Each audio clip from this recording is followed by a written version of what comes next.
30 August 1979 সালে ঘাতক বাহিনীর হাতে মৃত্যুবরণ করেছিলেন ডক্টর অজিত রায় চৌধুরী। শুক্রবার তার মৃত্যুবার্ষিকী। এই দিনটিকে সামনে রেখে যোগেন্দ্রনগর অঞ্চল কমিটির উদ্যোগে বিদ্যাসাগর সিপিআইএম পার্টি অফিসে ওনার প্রতিকৃতিতে পুষ্পার্ঘ্য অর্পণ করে শ্রদ্ধা নিবেদন করেন সিপিআইএম রাজ্য সম্পাদক জিতেন্দ্র চৌধুরী। তাছাড়া এই দিনটিকে স্মরণীয় করে রাখতে আয়োজন করা রক্তদান শিবিরের এই দিনের এই কর্মসূচিকে কেন্দ্র করে সকলের মধ্যে ব্যাপক উৎসাহ উদ্দীপনা লক্ষ্য করা যায়। রায় চৌধুরী তার স্মৃতির প্রতি গভীর শ্রদ্ধা জ্ঞাপন করছি। আপনারা জানেন 1989 ইংরাজির আজকের দিনে কমরেড শহীদ চৌধুরী এই অজিত রায় চৌধুরী তখনকার সময়েতে রাজ্যে যে একটা ফেসিবাদী গণতান্ত্রিক যে একটা শক্তি তারা উদয় হয়েছিল, তাদের হাতে শুধু কমরেড অজিত রায় চৌধুরী না, সেই দিনে আরো বহু কমরেড, প্রায় 1 ডজন কমরেড সেদিন শহীদের মৃত্যুবরণ করে।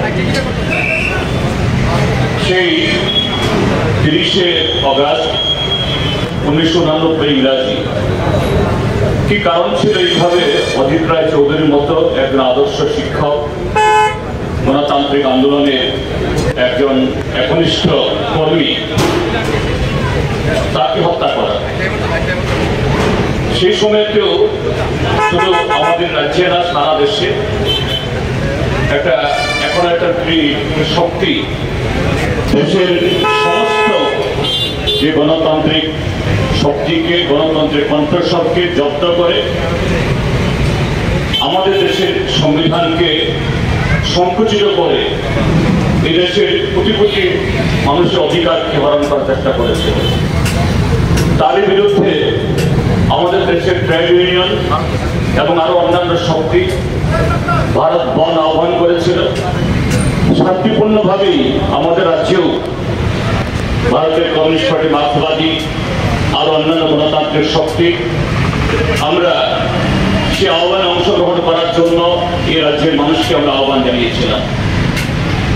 সেদিন সেই বনকে সফল করার জন্য জবরদস্তি করে দোকান বন্ধ করা, গাড়ি ঘোড়া থামিয়ে দেওয়া, মানুষের জীবন জীবিকা স্তব্ধ করা, এরকম কোন কর্মসূচি সেদিন বামপন্থীরা নেননি। আয়োজক ট্রেড ইউনিয়ন সেরকম কোন কর্মসূচি সেদিন সংগঠিত করেনি। কিন্তু এই রাজ্যের তৎকালীন যে স্বৈর শাসকরা তারা সেই বনকে এই রাজ্যের সেই সময়তেও এই পরিলাভী ত্রিপুরাজ্যের যে পঞ্চায়েত নির্বাচন হয়ে গেছে, সেরকম একটা পঞ্চায়েত নির্বাচন এই পঞ্চায়েতকে ভেঙে দেওয়ার বিরুদ্ধে এই রাজ্যে গণতান্ত্রিক শক্তি বামপন্থীরা প্রতিবাদে সোচ্চার হয়েছিলেন। তবে অজিত রায় চৌধুরী সেই জবরদস্তি করে অন্যায়ভাবে 5 বছর মেয়াদ পূর্ণ হওয়ার আগে পঞ্চায়েত ভেঙে দেওয়ার বিরুদ্ধে তিনি আদালতে কেস দাখিল করেছিলেন। এটা তার অপরাধ।